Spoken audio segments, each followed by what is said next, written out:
general de WOLA. Somos una organización de investigación e incidencias sobre derechos humanos en las Américas. Nuestra visión es de lograr un continente en el cual las políticas públicas protejan los derechos humanos y reconozcan la dignidad humana, y en donde la justicia prevalezca sobre la violencia. Tratamos especialmente en WOLA de trabajar en alianzas con organizaciones y personas, porque los problemas, en fin, trascienden fronteras y las soluciones, por ende, también tienen que hacerlo. Y es nuestro honor y placer de estar aquí con nuestros aliados de Amnesty International, Earth Rights International y los demás participantes en este evento importante para hablar sobre los defensores de derechos humanos, especialmente en temas ambientales que están realmente bajo mucho prejuicio en la región. Entonces, sin nada más, bienvenidos, y paso la palabra a Jimena, que es quien es la directora de programas de Colombia y la región andina en WOLA, y también sirve simultáneamente de traductora y moderadora en este evento. Así que he visto que lo haga bien antes, porque todos aquí tenemos que hacer muchas cosas a la vez, entonces en un evento también como esta. Jimena. Well, our translation equipment is not working. I apologize for that. So, as Matt kindly mentioned, soy Jimena Sánchez, la directora de Los Andes aquí. Y la razón por qué me sumí a este evento más que nada es porque nosotros trabajamos con un grupo muy amplio de afrocolombianos, indígenas y personas rurales que en el último año han sufrido muchos asesinatos. En Colombia, en los últimos 2 años, casi más de 200 personas han sido asesinadas. Y es una situación de múltiples factores y múltiples razones, y yo sé que una de mis colegas que está aquí del movimiento Ríos Vivos puede explicarlo mucho mejor que yo, pero solo para decir que en muchos de los casos la razón por que los están asesinando es porque están defendiendo su territorio, defendiendo una manera más sostenible de mantener los recursos naturales.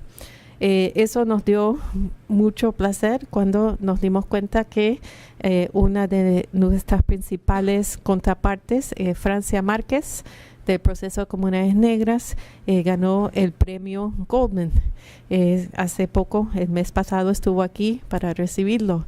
Pero también nos dio mucha tristeza cuando entramos en la oficina del senador Leahy y ella vio un afiche enorme de Berta Romero, y dijo, Berta Cáceres, y ella dijo, ¡ay Dios, eso me dio miedo! Porque yo estaba pensando, yo la que va a tener mi cara ahí en un año, porque ella ha sufrido tantas amenazas, atentados y todo lo demás, que realmente en este momento se encuentra desplazada dentro de Colombia porque no puede ni estar en su territorio. Entonces, por esas razones, nosotros nos parece muy importante este trabajo y este acuerdo que vamos a escuchar en detalle hoy. Y tenemos otras personas que se van a sumar, que están viniendo de la comisión, pero vamos a escuchar primero de Lini Baidal, que es ministra consejera de la misión de Costa Rica. Luego vamos a escuchar de Isabel Zuleta, que es activista del movimiento Ríos Vivos. En Colombia está sucediendo una situación muy crítica que ojalá ella nos va a contar más.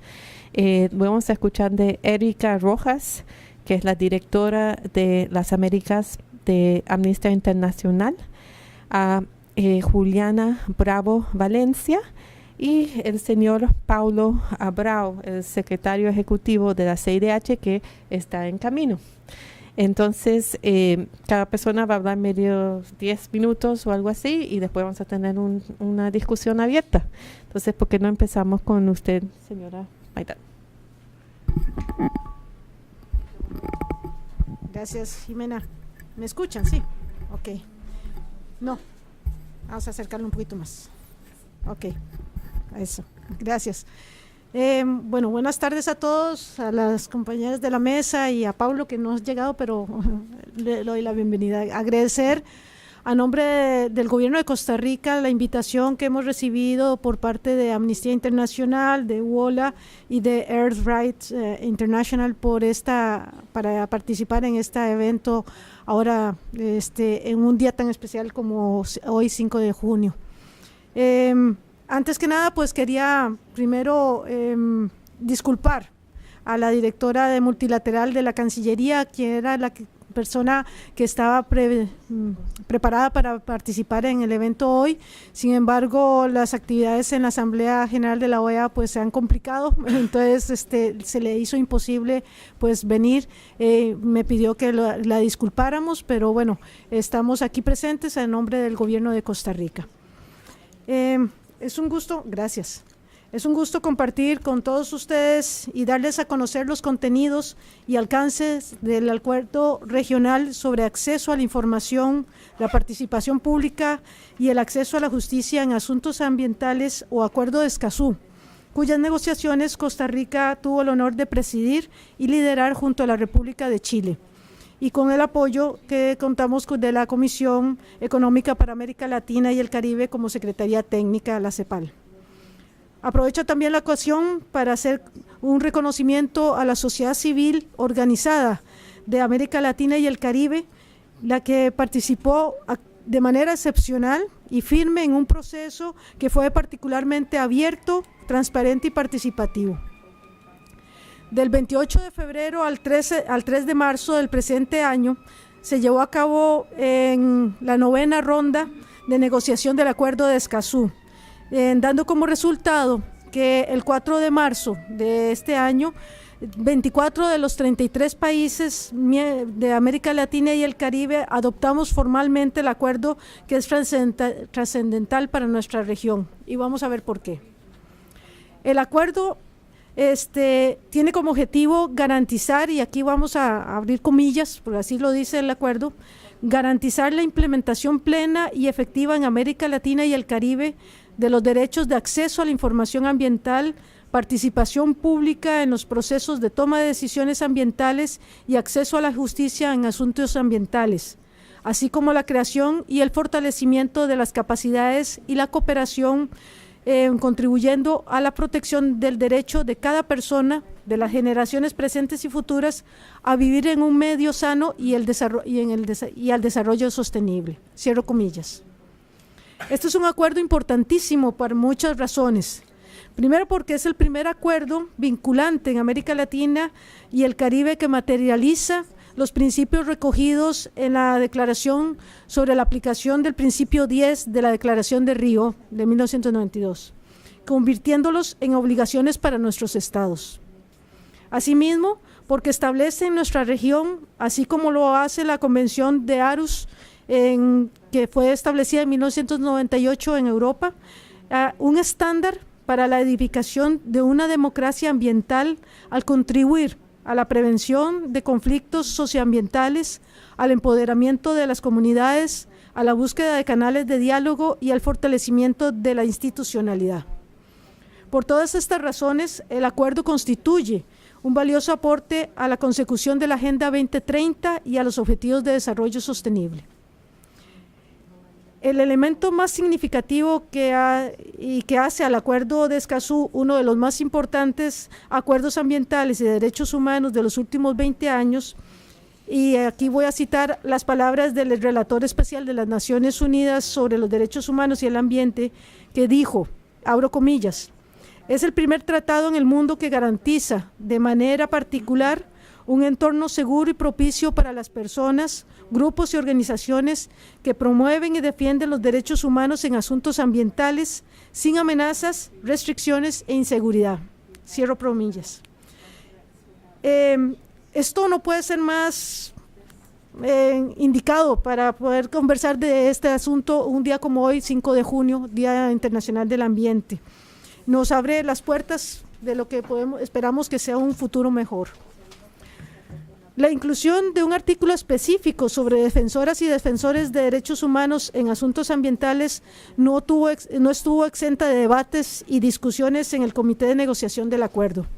Sin embargo, los países proponentes del que es hoy el artículo 9 y que incluía a Costa Rica, a Chile, a Panamá, a Paraguay y el Perú, manifestamos nuestras posiciones sobre la apremiante situación de vulnerabilidad de los defensores ambientales, de los desafíos y dificultades que enfrentan en el ejercicio de sus derechos y sus reivindicaciones. Con igual vehemencia, avanzamos posiciones sobre el imperativo de atender la problemática de estas personas, grupos y organizaciones en virtud de las obligaciones internacionales de derechos humanos, de su vínculo con la protección del ambiente y de las reiteradas recomendaciones y jurisprudencia provenientes del sistema interamericano y del Sistema Universal de Derechos Humanos. En efecto, nuestra región tan rica en biodiversidad y recursos naturales es también paradójicamente la región donde mayor peligro en el mundo corren las personas que defienden el medio ambiente y los derechos humanos. Según el informe que se titula Una crisis global, publicado en el año 2017 por el Relator Especial de Derechos Humanos y Medio Ambiente, el señor John Knox, más del 90% de los 908 asesinatos de defensores en derechos humanos ambientales ocurridos entre el 2002 y el 2013 ocurrieron en nuestra región, en América Latina y el Caribe. Se estima que cada año 200 defensores y defensoras pierden la vida y que cada semana 4 personas defensoras son asesinadas en algún lugar del mundo.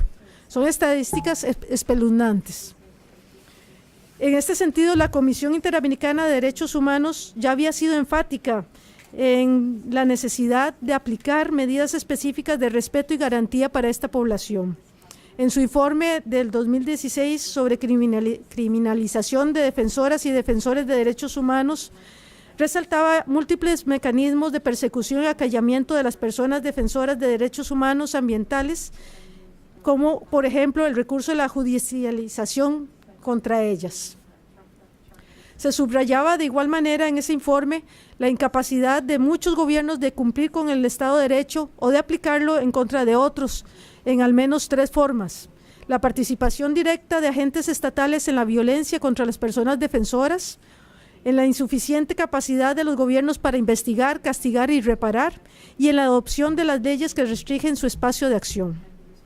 La Corte Interamericana de Derechos Humanos, por su parte, en virtud del artículo 11 del Protocolo de San Salvador, que establece el derecho de toda persona a vivir en un medio ambiente sano, ha establecido en diversas sentencias la necesidad de brindar protección especial y, sobre todo, la relación entre la protección del medio ambiente y la realización de otros derechos humanos.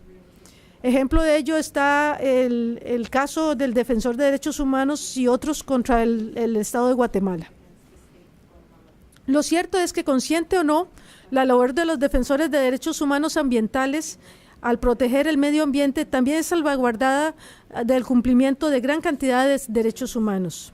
¿Cómo podría desvincularse el derecho a la vida, a la salud, a la alimentación, al agua, a la vivienda digna, del deber de asegurar un medio ambiente sano y saludable?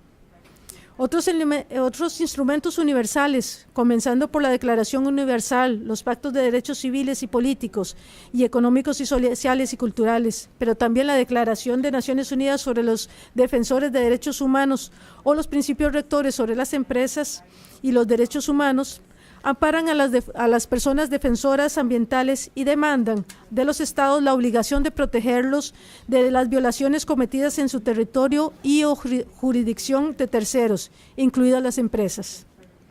Con base en toda la evidencia, los lamentables datos que apuntan a nuestra región como zona de peligro para estas personas y a partir de las recomendaciones, mandatos y observaciones de derecho internacional, nuestro objetivo en las negociaciones del acuerdo fue siempre el de otorgar el reconocimiento legal, justo y merecido de las personas, grupos y organizaciones defensoras de los derechos humanos en asuntos ambientales y consolidar un acuerdo robusto que garantizara sus derechos de acceso y los de todas las personas.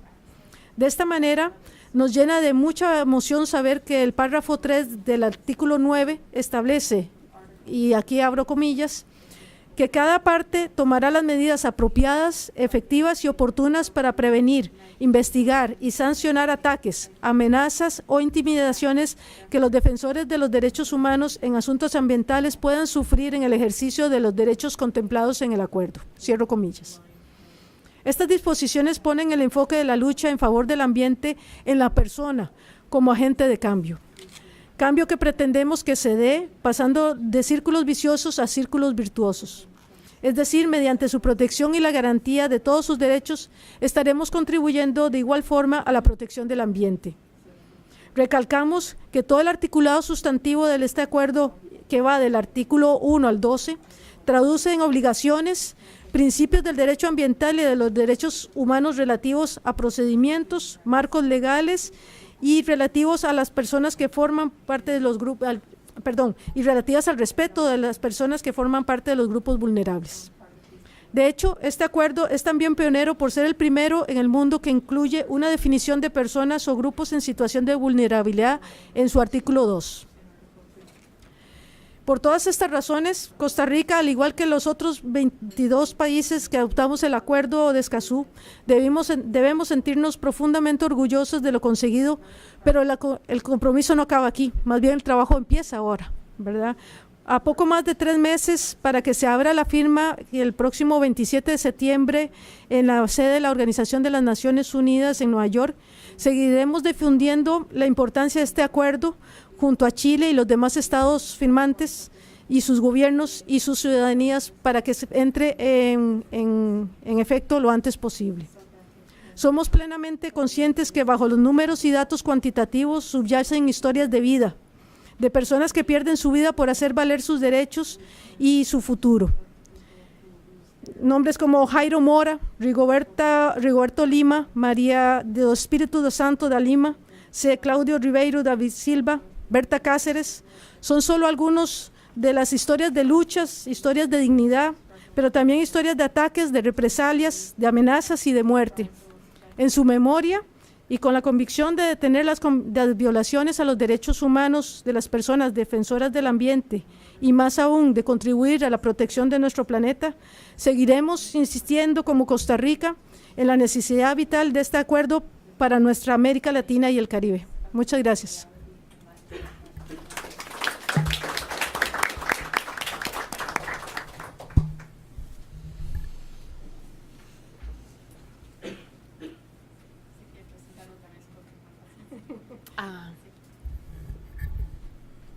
Buenas tardes, ¿se escucha? Buenas tardes, soy Isabel Cristina Zuleta del Movimiento de Afectados por el Proyecto Hidroeléctrico de Hidroituango en el occidente, norte y Bajo Cauca del departamento de Antioquia, en Colombia. Muchas gracias por la invitación, sobre todo en este momento en el que las comunidades afectadas por este megaproyecto estamos sufriendo precisamente por lo que entendía un poco del Acuerdo Escazú, es que es necesario un espacio vital en el cual quepamos los humanos, y ese espacio vital pues está siendo destruido por los intereses económicos y no hay posibilidad de coexistir con esos intereses económicos y nuestra propia vida está en riesgo. Eso es lo que está en evidencia hoy en mi territorio. Y de ahí es donde consideramos que se deriva el riesgo de creer que hay una falsa posibilidad de que esté el capitalismo destruyendo el territorio y las comunidades podamos estar bien. Para nosotros un asunto que nos diferencia de otros tipos de defensores es que tenemos la claridad de que es nuestro espacio, es el espacio en el que tenemos que vivir y que no hay otro, de que no queremos migrar. Uno de los objetivos del movimiento es el derecho a no migrar.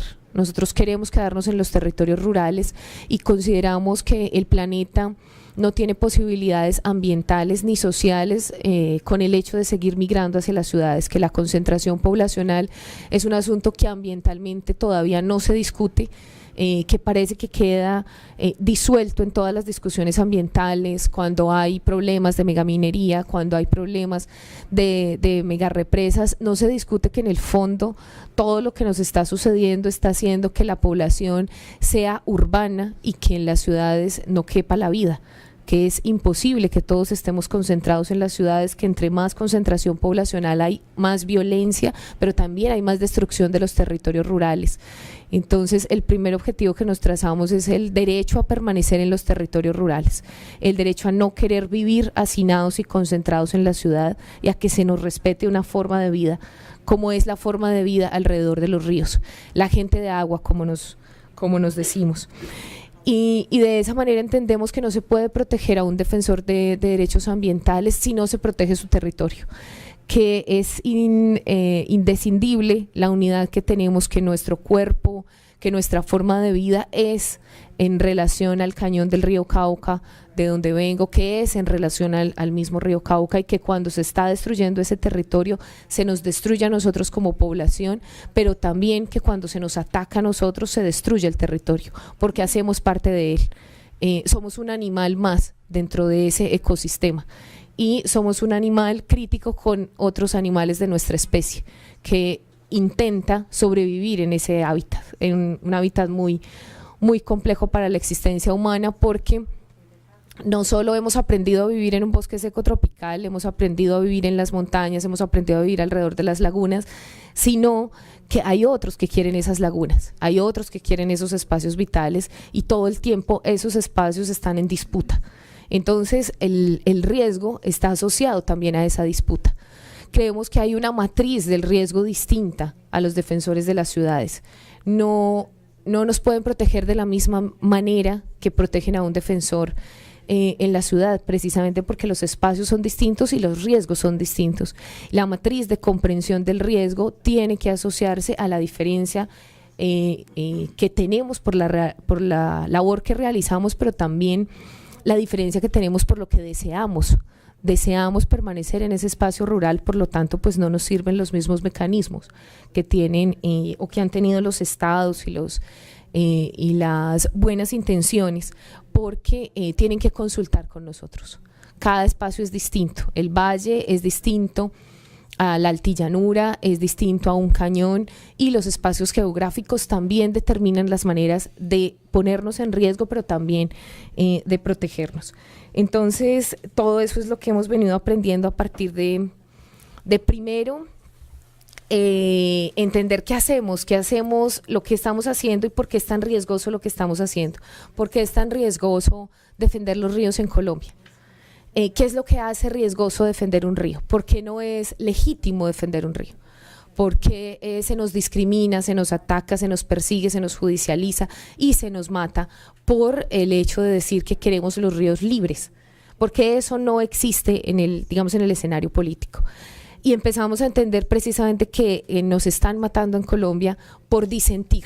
O sea, que uno de los principales problemas que se tiene en Colombia es que no soportan el disenso, que el conflicto se genera cuando hay disenso, cuando no estamos de acuerdo, es decir, no quieren que haya conflicto socioambiental, es decir, porque imponen su idea del mundo de para qué es nuestro territorio, y no hay posibilidad de decir no.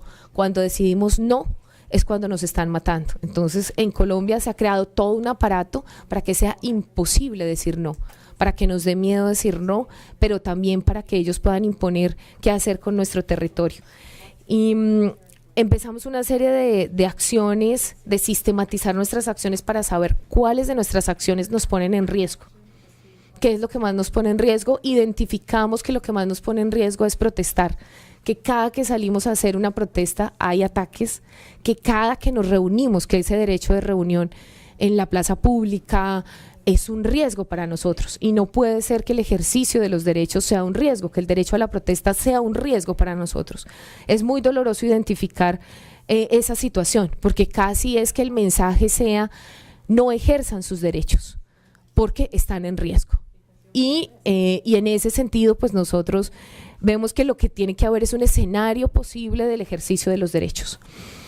Para Para el movimiento Ríos Vivos es muy doloroso saber que empezamos a sistematizar los ataques, hicimos una sistematización de ellos y encontramos que nos ha tratado a un movimiento ambientalista, pacifista, que en nuestras protestas nos hemos caracterizado por nunca quemar una llanta, tirar nada, que hemos buscado una manera más simbólica de hacer nuestras protestas, pero radical y directa. Nosotros hemos bloqueado la obra en múltiples ocasiones, hemos hablado de la violencia y de cómo las retroexcavadoras, los taladros gigantes son tan dañinos o tan perjudiciales y son un arma de destrucción de la vida, igual que una ametralladora o igual que un fusil. Y hemos empezado a identificar cómo las armas en lo ambiental van más allá de la destrucción del humano y están destruyendo el hábitat, pero esas armas también van en contra del humano al mismo tiempo. Y en ese sentido, pues veíamos cuando lo sistematizamos, todos los ataques, entendimos que nos asumían como un actor armado. Porque no es posible que a las personas que no hemos hecho ninguna acción violenta se nos tiren artefactos explosivos, se nos amenace de esa manera, se nos prohíba por un grupo paramilitar gritar consignas en contra de la empresa que desarrolla el proyecto, de Empresas Públicas de Medellín, se nos prohíba gritar consignas en contra de Hidroituango o que se nos persiga, se nos judicialice, se nos meta a la cárcel, se nos intente desaparecer y se nos asesine por el hecho de defender el río. Entonces nosotros lo que estamos diciendo es que se nos trata como un actor armado, no se nos está tratando como unas personas con una legítima postura de eso es posible defenderlo, se nos trata como el que no puede existir, al que hay que anular. Y en ese sentido identificamos que lo que el Estado colombiano, y decimos el Estado colombiano porque nos ha anulado, no hay posibilidad de diálogo con el opositor, y así nos lo ha dicho de frente. EPM nos ha dicho con Ríos Vivos no se habla, y no se habla porque son opositores, y no se le da ningún espacio y se le desconoce, y eso nos pone en riesgo. Cuando nos anulan la existencia misma es porque nos quieren desaparecer. Cuando prohíben que en los medios de comunicación se mencione el nombre de Ríos Vivos, nos ponen en mayor riesgo, precisamente porque el que está desconocido, desaparecido, pues no es necesario desaparecerlo porque ya en sí mismo está desaparecido, y eso genera un mayor riesgo para nosotros como activistas. Ellos han prohibido que se mencione por canales el nombre de Ríos Vivos, solamente porque representa la oposición a un proyecto, y eso pues es un riesgo para nosotros, y agradecemos estos espacios para evidenciar y visibilizar nuestra existencia, que también es uno de los objetivos que se ha tratado y nos han dicho que es un objetivo muy raro. Porque ¿cómo así que ustedes como objetivo existir? Sí, porque lo que dijeron en nuestro cañón, este es el mapa del departamento de Antioquia, y aquí está el cañón del río Cauca, es que allá no quedaba gente, allá ya no había más gente, y eso es el mayor riesgo que hemos sentido. Cuando dicen no hay más, es que nos pueden matar a todos los que quedamos y no va a pasar nada. Esa invisibilización de los sectores rurales, de dónde está la gente que ha sobrevivido a la guerra, es un factor de riesgo altísimo, y hay que empezar a reconocerlo. Por eso nos trazamos como objetivo pues que existimos, que sí quedamos muy pocos después de tanta violencia, de 73 masacres que han ocurrido en el cañón, del desplazamiento forzado de más del 60% de la población, y hoy de la mega tragedia que ocurre con Hidroituango, de la avalancha, de la inundación de 79 kilómetros del río, del desprendimiento de las montañas, del riesgo permanente de que se va a venir abajo, no se va a venir abajo, de salir corriendo todo el tiempo, del éxodo que se está dando por este megaproyecto. Eso es importante porque dice, ahí sí quedaba gente, ahí sí había gente, y había gente que desde el principio dijo, no hagan eso es un desastre, no se puede hacer ese proyecto ahí, pero nadie nos escuchó, y la manera como no nos escucharon fue precisamente diciendo que no existíamos. Y pues el que no existe no tiene voz, y al que no existe se le puede eliminar, y por eso la importancia de existir para tener voz, para podernos defender, para podernos proteger, pero para que sea legítima también la labor que nosotros estamos realizando. Para nosotros es muy importante que hoy el mundo reconozca realmente qué es lo que está pasando con Hidroituango, porque entendemos que lo que se está dando allí se ha reproducido y es un pequeño foco de lo que pasa en todo el continente y en Colombia. Lo primero, que se impone la voz del poderoso. Hoy están diciendo que es un desastre natural. Nunca ha sido un desastre natural. La única responsabilidad es de Empresas Públicas de Medellín. Ellos no hicieron los estudios que tenían que hacer y lo veníamos diciendo desde el año 2008. Desde el año 2008 que se crea la resistencia, que surge la resistencia y se vuelve más fuerte en el año 2010 con los desalojos forzosos. Veníamos preguntándonos por qué hacen una obra en un cañón tan inclinado y que se desprende la montaña todo el tiempo y que nosotros lo conocemos con más de 8 fallas geológicas, pero nadie nos escuchó. Entonces siempre decíamos, si no se escucha a la gente, lo que quieren es matarnos, y así ocurrió. Ellos llenan a la empresa a la berraca, como decimos nosotros. Nos habían dicho que para el 1 de julio, nunca cumplieron ni las fechas, no han cumplido nada, no han tenido estudios de nada. Nosotros súper angustiados decíamos, por favor busquen a los desaparecidos antes de llenar la represa. Empezamos a hablar de toda esa angustia que teníamos y ellos inician el llenado de la represa de manera arbitraria y la gente no sabía que lo iban a llenar, sabían que el río no cabía por un solo túnel. Presionan el túnel de una manera increíble y después dicen que se derrumbó y que fue una falla, como si la falla hubiera llegado después, como si fuera un asunto de la naturaleza. Eso fue un asunto de la arbitrariedad del Estado que no controla y de una empresa que ha hecho con nosotros lo que ha querido. Esa para nosotros la explicación de que se impone la lógica económica por encima de la cultura, de la lógica ambiental y de la social. Y eso es lo que mayor riesgo nos ha tenido. Entonces ya el riesgo para los defensores ambientales, lo teníamos identificado, está asociado al ritmo del proyecto. No es el otro riesgo que siempre hemos tenido, digamos, asociado a las dinámicas del conflicto, no. El proyecto al cual nos oponemos, el megaproyecto al cual nos oponemos, nos impone también una lógica al ritmo que va el proyecto. Los dos primeros asesinatos de integrantes del movimiento fueron cuando se desvió el río Cauca. Y los 2 últimos, el mes pasado, fueron cuando se empezó el llenado del embalse. Nosotros sabemos que el ritmo del megaproyecto es el ritmo del ataque hacia los defensores y por eso es muy importante que se entienda el megaproyecto para poder que se anticipe la protección y para poder que se pueda evitar el gran riesgo que tenemos. Y el segundo riesgo es que no solo nos matan con armas, sino con la misma destrucción ambiental. Tenemos 2 asesinatos en concreto, para nosotros asesinatos, uno por el desprendimiento de las rocas, porque empezaron a talar la parte alta y los compañeros barequeros están en la parte baja, cayó una roca y hubo una muerte por aplastamiento. Pero dicen que eso no tiene nada que ver con los ataques, sí, porque estamos en ese territorio. Y el segundo es cuando ya ocurre la avalancha, destruyen un puente, la avalancha que ellos generaron, destruyó uno de los puentes, las comunidades del Aro en Ituango quedaron completamente aisladas. Una compañera necesitaba salir al médico urgente porque tenía una crisis asmática, no tenía manera por dónde salir y muere por desatención, por aislamiento. Esas son el tipo de muertes que hay que empezar a contar, el tipo de riesgos que hay que empezar a evidenciar, porque son los riesgos asociados a la defensa, a la oposición que venimos realizando como defensores ambientales. Muchas gracias.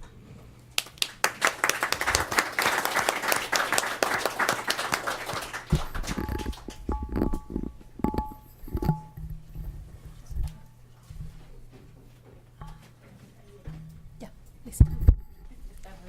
No quiere. Buenas tardes a todas y a todos, bienvenidos, muchas gracias por acompañarnos esta tarde, a mis compañeras y mi compañero con quien estamos hoy compartiendo pues no solo una radiografía sumamente preocupantes, sino historias reales de personas que hoy día se encuentran en una situación de riesgo máximo, en una de las crisis de derechos humanos que atraviesa el continente, que es precisamente la situación de las personas defensoras de los derechos humanos. Mi nombre es Erika Guevara Rosas y soy directora para las Américas de Amnistía Internacional, una organización que ha venido haciendo un acompañamiento cercano a movimientos de personas defensoras de derechos relativos a la tierra, al territorio, a los recursos naturales, a los bienes comunes, precisamente por un intento no solo de respaldar su lucha, sino de empujar para que los estados cumplan con sus obligaciones de una protección integral, una protección que sea coherente y una protección que permita no solo la defensa del ejercicio de defender derechos, sino que también permita que estas personas puedan continuar viviendo. Lamentablemente, la región de las Américas es una de las regiones más violentas del mundo en términos generales. Las tasas de homicidio en muchos de los países de la región superan inclusive a las tasas de homicidio en países en conflicto armado en otras regiones del mundo. Es la región, si bien es cierto, no la más pobre en términos de indicadores económicos, pero sí la región más desigual, donde las profundas discriminaciones sociales y económicas cada día están mostrando una realidad de violencia económica que pocas veces habíamos visto históricamente, de realmente ir marginalizando a comunidades enteras al grado de la extinción. En un contexto perverso en términos de graves retrocesos en materia de derechos humanos, en donde hemos alcanzado en las últimas décadas pues grandes victorias, logros en materia de establecimiento de marcos legislativos de protección de derechos humanos e institucionales, y que hoy día se ven amenazados y atentados precisamente porque los estados están priorizando el interés económico por encima de la defensa de derechos de las grandes mayorías. En un contexto en donde la distribución de la tierra ha sido históricamente una deuda pendiente de los estados, los pocos intentos de reformas agrarias que solo han beneficiado a unos cuantos, generando un nivel de desproporción en la distribución de la tierra, al grado que países como Paraguay detentan, por ejemplo, el 98% del espacio territorial en manos del solo 2% de la población. Con políticas de ajuste neoliberal económico que han enfatizado una economía extractivista de recursos naturales que pone en peligro de extinción a comunidades enteras, comunidades rurales, comunidades de pueblos indígenas, comunidades afrodescendientes en la mayoría de los países de la región. Hoy día nosotros vemos que ya los estados dejan de firmar convenios, lo cual apreciamos el convenio de Escazú, pero hoy día los países firman menos convenios, que el número de licencias para empresas multinacionales, nacionales y estatales para la extracción de recursos naturales en los diferentes territorios de nuestra región, con una rápida urbanización que evidentemente se ha generado por causas múltiples que tienen que ver precisamente con la violencia que se genera en los territorios rurales, precisamente con la intencionalidad de desmovilizar y despojar forzosamente de sus territorios a comunidades rurales, y por otro lado con la intencionalidad de generar espacios en donde el interés económico pueda libremente operar en estos territorios y en muchas ocasiones invisibilizar a las comunidades para cometer gravísimos abusos a los derechos humanos.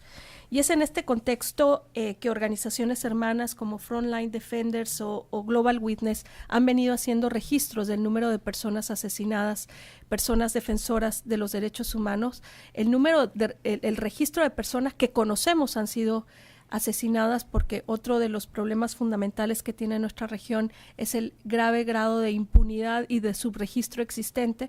Entonces, lamentablemente, hablamos de números que se pueden documentar y estamos hablando, lo decía el gobierno costarricense, de por lo menos 4 personas asesinadas a la semana en nuestra región, personas defensoras de los derechos humanos. Global Witness, en un intento por ir documentando y registrando los asesinatos de personas defensoras de derechos relativos a la tierra, territorio y recursos naturales, registra que por lo menos en el 2017, 197 asesinatos alrededor del mundo se cometieron en contra de estas comunidades de defensores, y 116 se cometieron en América Latina y el Caribe. Así que las cifras nos ponen nuevamente como una de las regiones más violentas para el ejercicio de la defensa de derechos humanos, y lamentablemente a la lista de ejemplos pues vamos añadiendo a compañeras y compañeros defensores de los derechos humanos que tienen que perder la vida, inclusive en situaciones en donde supuestamente el Estado está estableciendo medidas de protección. Uno de los casos más emblemáticos que ha marcado un antes y un después en la lucha por la defensa de la tierra, el territorio, los bienes comunes es el caso de Berta Cáceres, una reconocida defensora de los derechos humanos hondureña, una líder indígena, además una de las voces con mayor legitimidad y credibilidad, no solo en Honduras, sino en la región en su conjunto, que había tenido medidas cautelares de la Comisión Interamericana de Derechos Humanos, medidas cautelares del propio mecanismo insípido de protección establecido por un marco legislativo en Honduras, que tenía reconocimientos internacionales, premios. Aquí nos acompaña Carmen, que es la directora de YAS y que forman parte de la Iniciativa Mesoamericana de Defensoras de Derechos Humanos, y no me dejará mentir cuando decíamos y escuchábamos de la persecución y las amenazas contra mujeres defensoras, particularmente mujeres jóvenes, y lo que decíamos era, pues mándala allá donde Berta, porque donde Berta no pasa nada, porque se pensaba que se había generado todo un cuerpo de protección, ¿verdad?, que garantizaba la vida y la integridad de Berta Cáceres, y lamentablemente fue asesinada brutalmente en su propio hogar, a pesar de haber denunciado múltiples amenazas por parte de la empresa, directas, además con nombre y apellido, y que sin embargo no habían sido investigadas ni siquiera se habían generado mecanismos de prevención.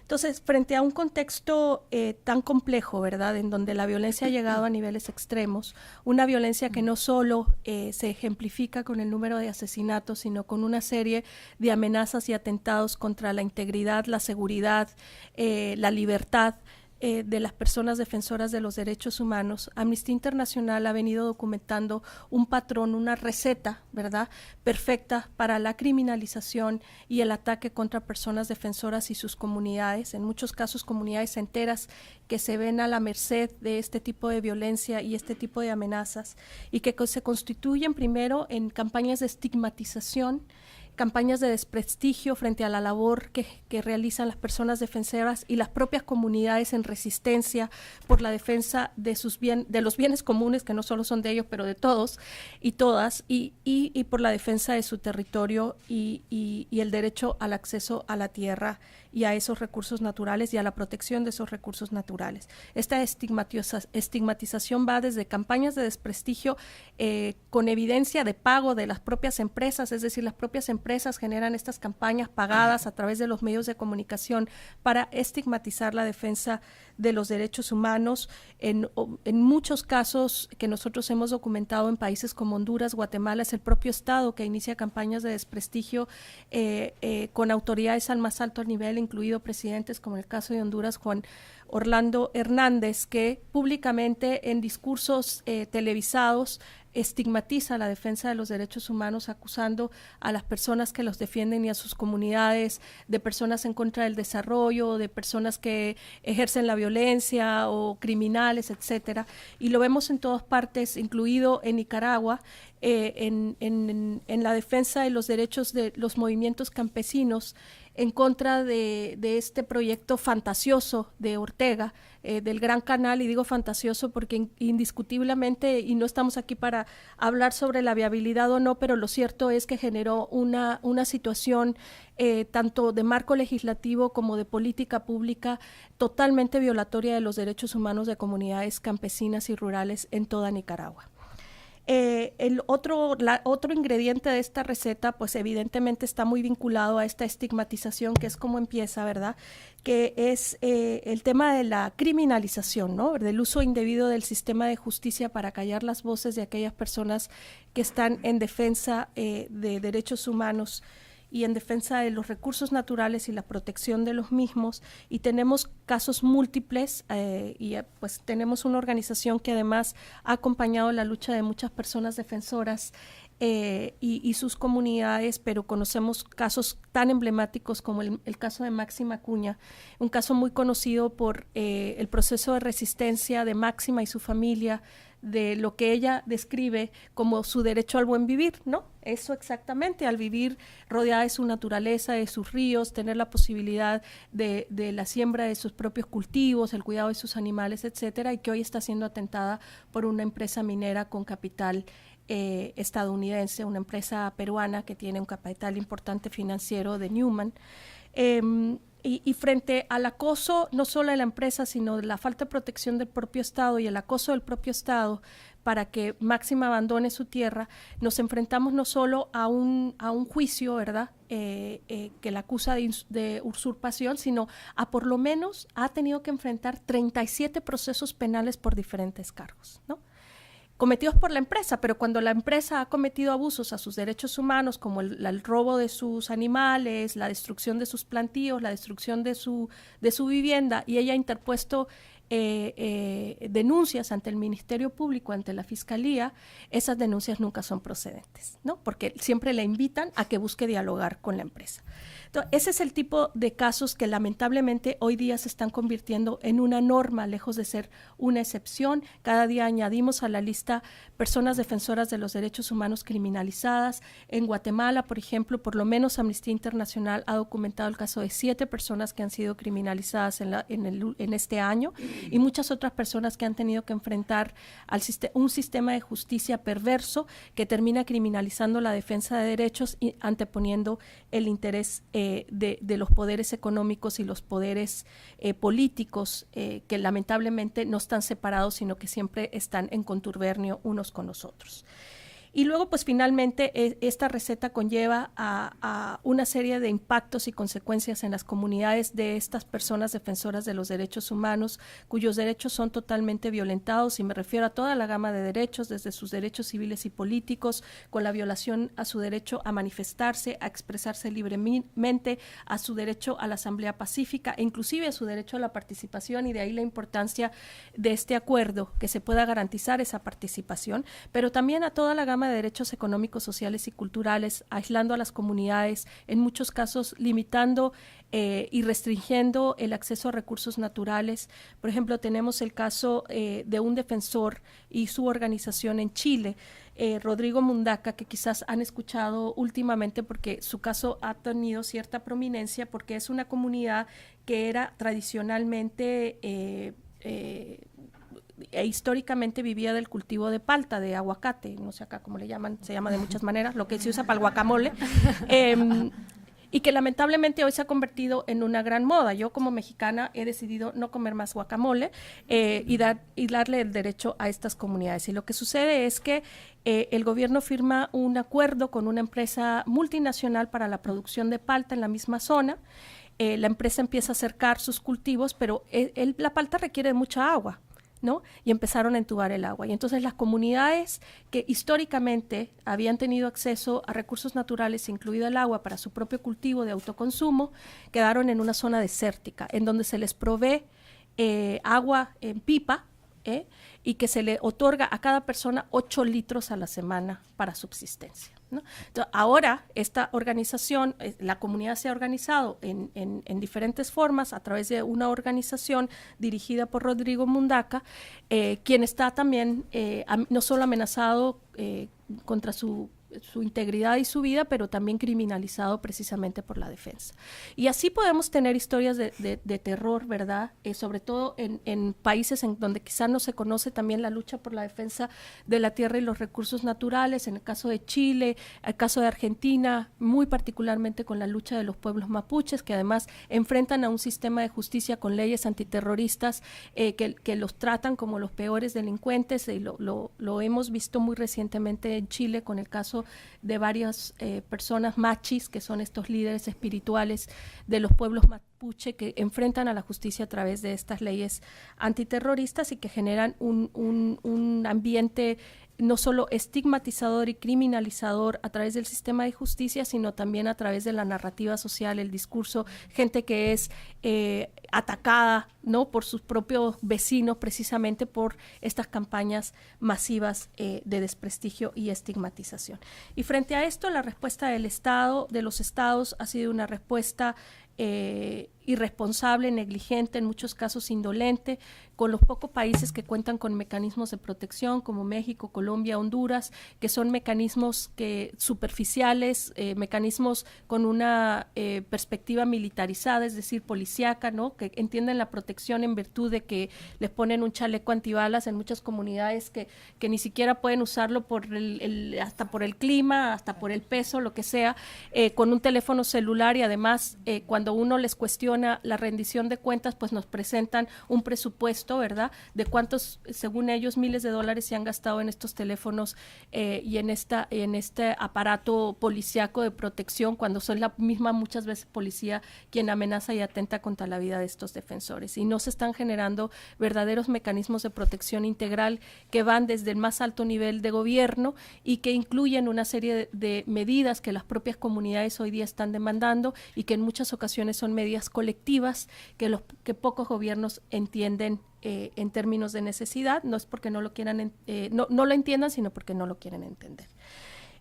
Así es que, por supuesto que hay una apuesta importantísima de generar marcos legislativos regionales que permitan hacer a los estados rendir cuentas de sus obligaciones en materia de derechos humanos. Para Amnistía Internacional, el acuerdo Escazú representa una oportunidad importantísima de generar mecanismos de rendición de cuentas, en donde se generen ambientes de seguridad para el ejercicio de la defensa de derechos humanos, que van desde el acceso a la información a la participación activa en todos los temas ambientales. Existen otros convenios internacionales, por supuesto, que tienen que ser no solo complementarios, sino añadidos, ¿verdad?, a una serie de marcos legislativos que permitan la exigencia y la rendición de cuentas por parte de los estados. Y muchas organizaciones seguiremos acompañando, sin duda alguna, la lucha por la defensa de la tierra, del territorio y los recursos naturales, y sobre todo demandando la protección de las personas defensoras y sus comunidades. Muchas gracias.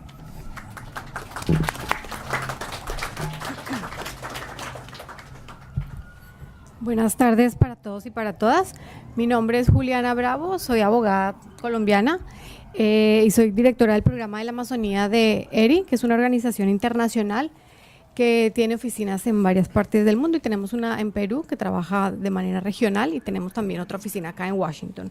ERI es una organización internacional que trabaja en defensa y para la protección de los derechos de las comunidades indígenas y la justicia ambiental.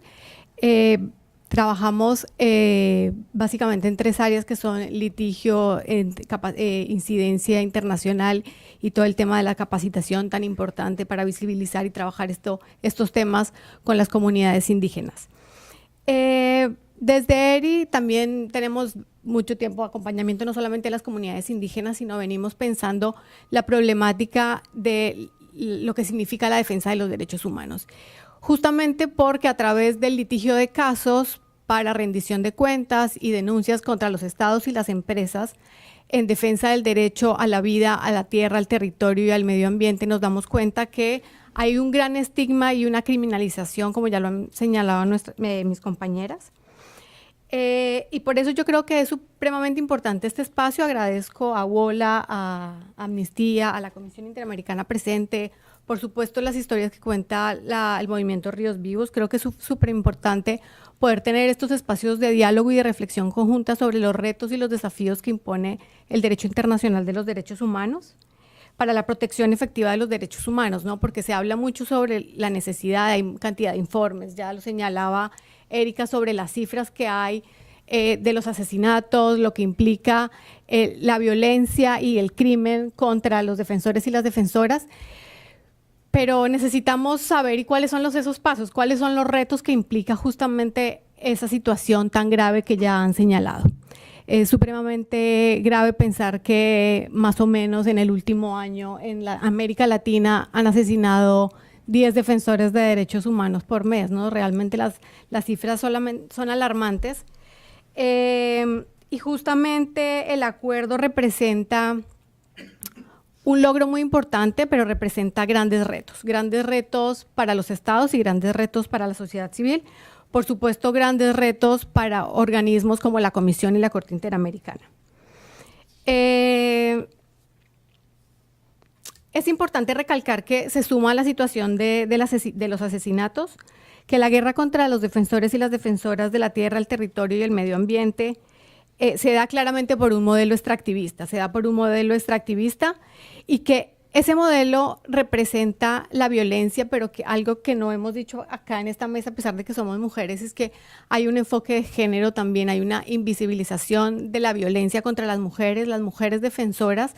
Aquí hemos mencionado los nombres de Berta, de Francia la mencionamos, está en la mesa la compañera Isabel, se ha mencionado también a Máxima, pero la violencia expresada en las mujeres defensoras de derechos humanos no solamente tiene que ser visibilizada, sino es necesario pensarnos cuáles son esas estrategias y cómo, por ejemplo, un acuerdo como este debería justamente hacer que la sociedad entienda que hay una violencia especial y dirigida a las mujeres por la defensa del territorio. Son las mujeres con las que nosotros trabajamos en las comunidades, dicen, nosotros nos quedamos en los territorios mientras nuestros compañeros se van a trabajar o se van a cazar o se van al río. Nosotras nos quedamos en el territorio y por eso hay unas consecuencias mayores, graves, pero están invisibilizadas.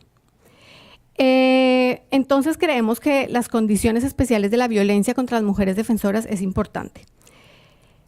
A esta situación de violencia y de asesinatos en la región, ya también lo han mencionado, hay una estrategia de criminalización, de difamación y de estigma.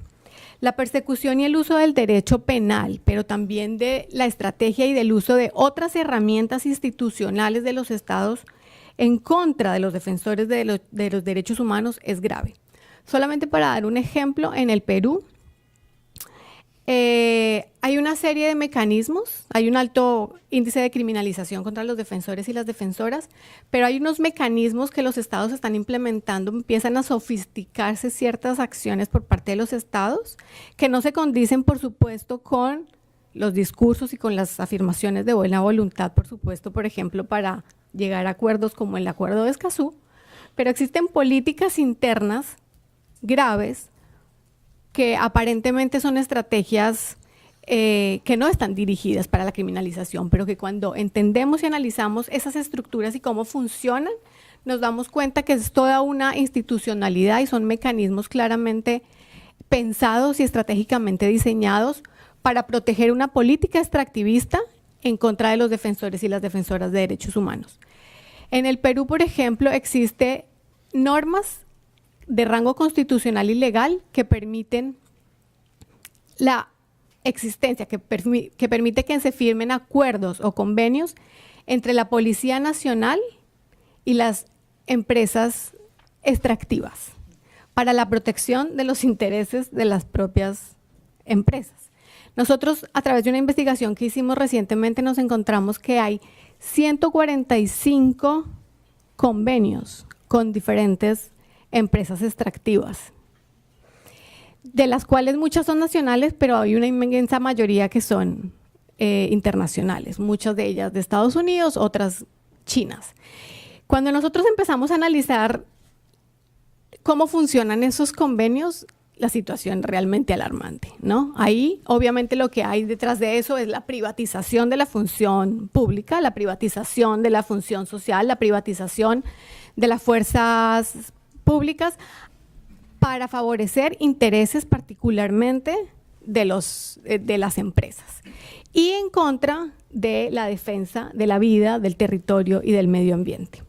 Eso solamente para mostrar cómo entonces no solamente los están matando, se está criminalizando, sino que se están armando estrategias y modelos en los estados o que permiten ese modelo extractivista y que, por supuesto, atentan contra la vida y la integridad de las personas.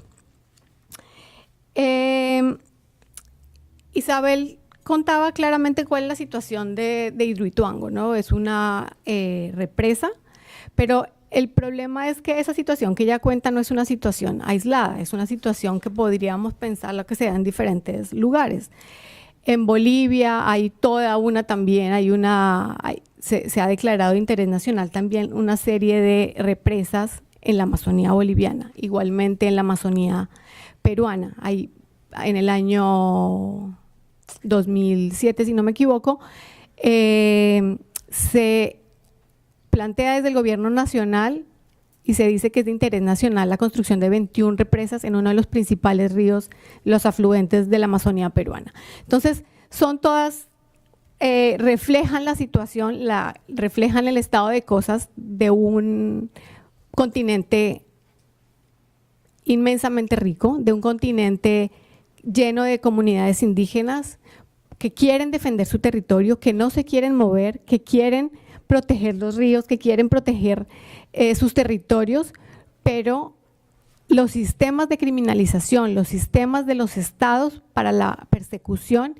y para el estigma de los defensores es sumamente preocupante. Sin embargo, en ese escenario uno podría pensar que el acuerdo de Escazú representa un logro importante, pero justamente es un logro importante que tiene muchísimos retos por delante. El primero de ellos no solamente, por supuesto, es la ratificación del acuerdo, sino que justamente la voluntad plasmada en ese texto sea la voluntad expresada en las políticas nacionales y las políticas internas de los estados, porque no podríamos pensar en que los estados latinoamericanos sigan siendo grandes modelos para el mundo sobre muchísimas cosas, la jurisprudencia, normas, constituciones, sentencias, que sean textos modelos y de ejemplo, pero que en el fondo están totalmente contradiciéndose con los hechos y en la práctica. Entonces aquí yo creo que el llamado es desde las organizaciones, desde los defensores de derechos humanos, de los que estamos acá, en pensar cómo le sacamos provecho, cómo le sacamos jugo, como decimos en Colombia, a ese texto y a la posibilidad que hay ahí para avanzar realmente y cómo hacer que el derecho internacional y el acuerdo se lea realmente de manera completa con las normas, con las formas y los modelos y las políticas internas en los estados. Cómo hacer coincidir ese texto normativo con las políticas y con las prácticas de los estados, porque de lo contrario el acuerdo simplemente se va a quedar en un texto más, en un tratado más, pero que finalmente no va a avanzar hacia la protección efectiva de los defensores y defensoras del derecho y de la tierra. La estigmatización, ya lo han señalado también las compañeras, no solamente se da por el uso de el derecho penal, sino la forma en que tratan, ya lo decía Isabel Cristina también, la forma en que señalan quiénes somos, quiénes son los defensores de derechos humanos, quiénes son los defensores de la tierra. La desarticulación de los movimientos, la desarticulación de las organizaciones indígenas. Nosotros como organización trabajamos, ERI es una organización que trabajamos con muchas organizaciones indígenas y uno de los graves problemas es cómo el uso del lenguaje y cómo ciertas prácticas de los estados hacen y tienen incidencia grave y particular en la forma en que se desarticulan los problemas que tienen las organizaciones y las federaciones indígenas. Es supremamente importante tener cuidado en esos discursos y en las formas y en las prácticas en que se utilizan por parte de los estados.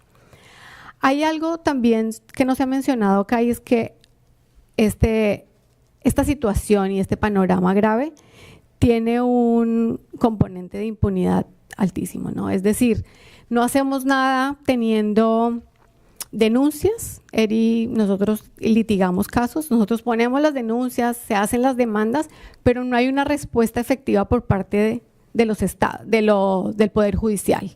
No hay una respuesta clara y efectiva por parte de las autoridades para garantizar que se investigue y se sancione a los responsables de los crímenes, pero también que se tengan sentencias y juicios claros y efectivos que muestren que efectivamente los mecanismos internos sirven para proteger la vida y para proteger la defensa de los derechos humanos. El texto del Acuerdo de Escazú, por supuesto que lo que hace es un poco darle mayor jerarquía a una situación de las obligaciones internacionales. La Comisión Interamericana, la Corte Interamericana, Naciones Unidas, ya lo han dicho, hay sentencias, informes, directrices, resoluciones que hablan sobre esta situación y sobre la importancia de garantizar y proteger de manera efectiva. Y nosotros celebramos y reconocemos que esto constituye un gran paso. Sin embargo, nosotros creemos que el acuerdo, insistimos, necesita y requiere que efectivamente existan políticas claras por parte de los estados para la protección de los defensores. Cuando nosotros hablamos de decir cuáles son justamente, bueno, hacia dónde vamos, qué se necesita para la protección efectiva de los defensores, nosotros creemos que deben haber procesos serios, respetuosos de derechos, información clara, participación amplia, que se respete la cosmovisión de las comunidades indígenas, que se respete la cultura de las comunidades que viven en los territorios, que se diga de manera clara y de manera científica, oportuna, cuáles son los impactos sociales, culturales y ambientales que van a generar los proyectos, que se respete la cosmovisión sobre lo que es el desarrollo para las comunidades indígenas y campesinas. Es necesario que todas las políticas y todas las medidas de los estados respeten esa cosmovisión y que no se siga estigmatizando con el discurso antidesarrollista, porque yo creo que es que el desarrollo está pensado es a partir de la condición del Estado, pero no del desarrollo de lo que quieren las comunidades y los pueblos indígenas y de las comunidades campesinas. Debe haber un derecho a la participación, pero una participación efectiva, es decir, que haya un consentimiento por parte de las comunidades sobre la realización o no de los proyectos. Debe haber políticas claras, mecanismos y leyes que protejan a los defensores. Se deben investigar los actos de violencia y sancionar y reparar a las víctimas.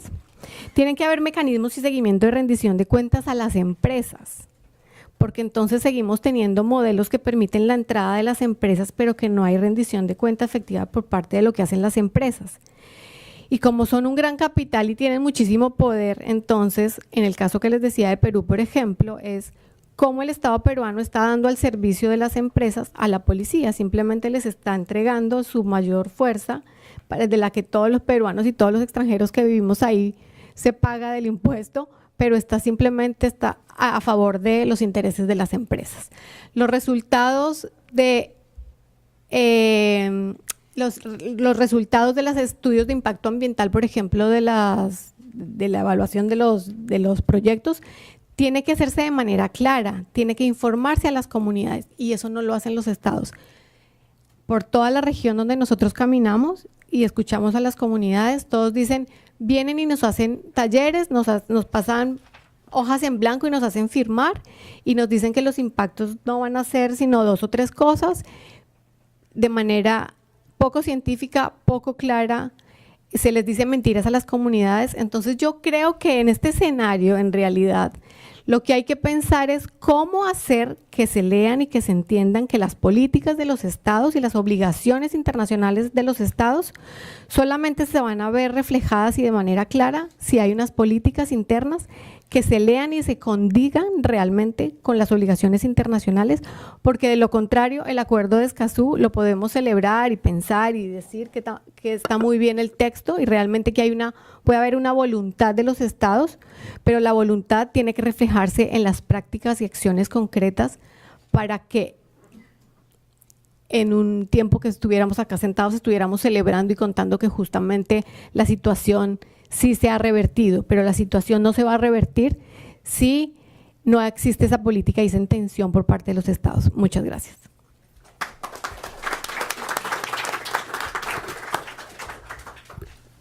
Bueno, muchas gracias.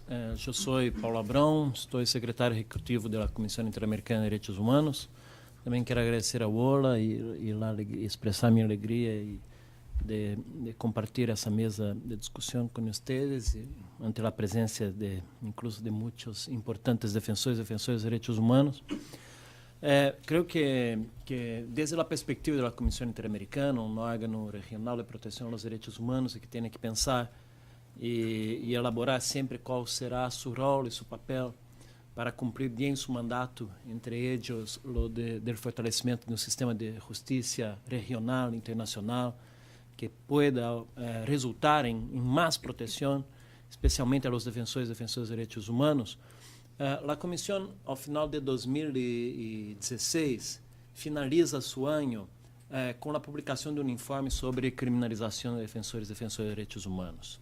E aí diagnostica a partir de tendências e também de padrões estruturais, de práticas que estão instaladas dentro das estruturas estatais, conjunto de práticas de hostigamiento, de ameaças, de eliminação, de estigmatização, e que genera uma fotografia que demonstra claramente que há contexto que é contexto diferenciado a outro passado, apesar de que sempre na história dos direitos humanos sempre houve persecução, e nós, da comunidade de direitos humanos, de alguma maneira, sempre representamos algum tipo de obstáculos a grandes interesses políticos e econômicos, né?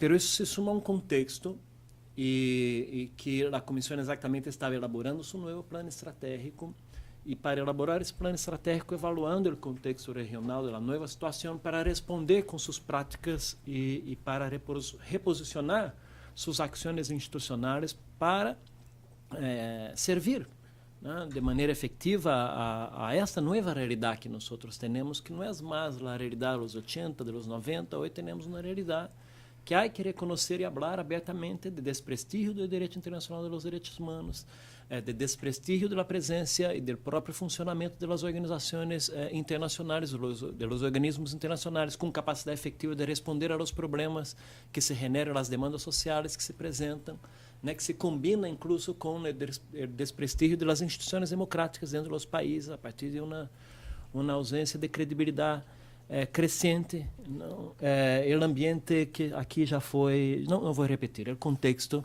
que de alguma maneira a comissão coincide com a leitura que as organizações aqui já lo fizeram. É assim que uma das ações que a comissão então se imaginou para essa nova realidade foi generar dentro de seu plano estratégico de atuação programa específico em matéria de proteção de defensores de direitos humanos, e começou a construir, juntamente com as Nações Unidas, mecanismo de ações conjuntas para tentar articular e complementar as iniciativas do Sistema Universal e do Sistema Interamericano. A Comissão, assim, recuperou uma declaração de intenção de trabalho conjunto que havia sido firmada em 2014, pendente de ações práticas, e começou a construir esse mecanismo conjunto, né? Porque bueno, em defesa dos direitos humanos somos poucos, as organizações e os organismos também estão cada vez mais estrangulados financeiramente, e há que otimizar o uso dos sistemas de maneira complementária para que nós tenhamos os mesmos em as mesmas ações, protegendo o mesmo conjunto de pessoas e generando uma ação limitada de proteção em ambiente que se requer uma ampliação de uma capacidade de proteção. Então, esse mecanismo conjunto, em novembro do ano passado, durante nossas sessões em Uruguai, em 2017, se anunciou essa criação desse mecanismo conjunto em matéria de proteção de defensores e defensores de direitos humanos, com a presença, incluso, do alto comissário, em acto em Uruguai. Esse mecanismo, esse instrumento, é instrumento que está em construção. Aí se prevê como ações possíveis uma coordenação entre os relatores interamericanos e o relator do sistema ONU. Também se prevê intercâmbio de informação entre os dois sistemas, a planificação conjunta das atividades, o que não é pouco, porque os organismos internacionais normalmente não se falam. Incluso começamos a invitar os relatores do sistema ONU a participar das audiências públicas da Comissão Interamericana, das distintas relatorias, especialmente aquelas que têm que ver com respostas de proteção a grupos historicamente discriminados e situação mais grave de defensores de direitos humanos, e também articular uma ação que possa permitir uma colaboração para a fundamentação da outorga de medidas cautelares dentro do sistema interamericano como uma ferramenta mais exclusiva que nós temos e que reconhecidamente ha servido em situações muito importantes. Bueno, passado esse final do ano passado, firmado esse desenho do funcionamento do mecanismo, era necessário então articular os atores que vão implementar esse mecanismo.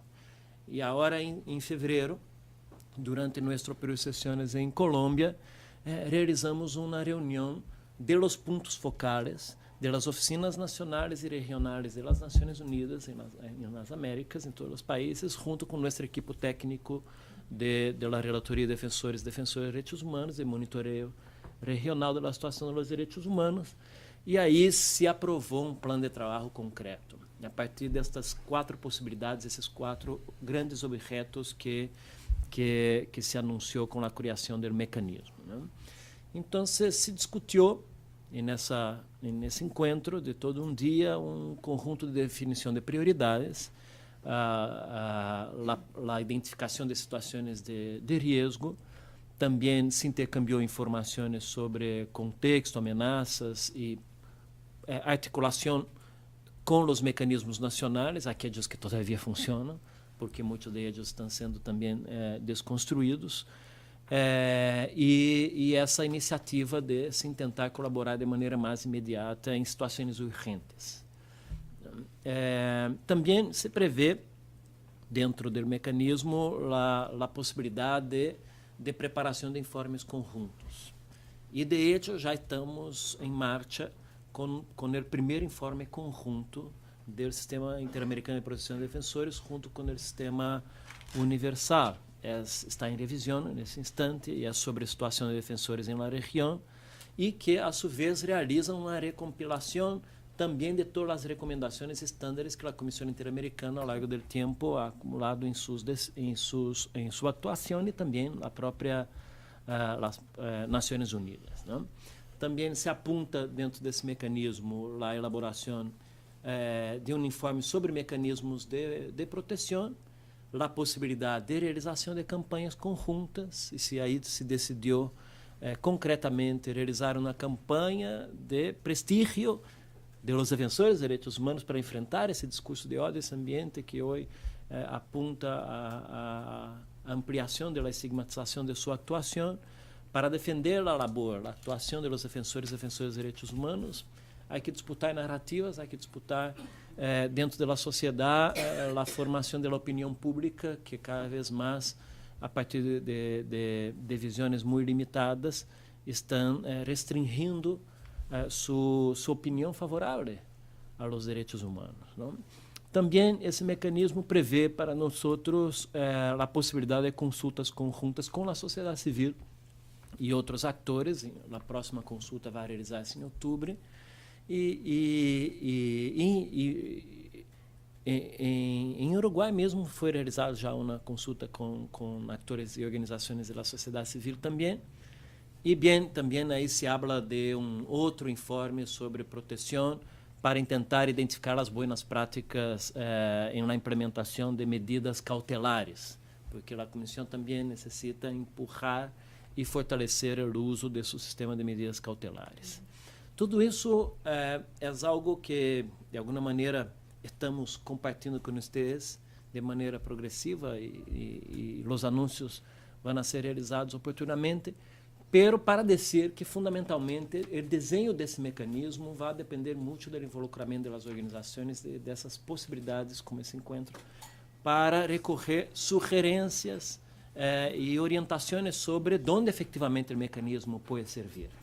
Não? Porque a partir da formulação de um conjunto de possibilidades e de articulação de los dois sistemas, seus efeitos práticos vão depender muito também da ativação que a sociedade civil vai generar.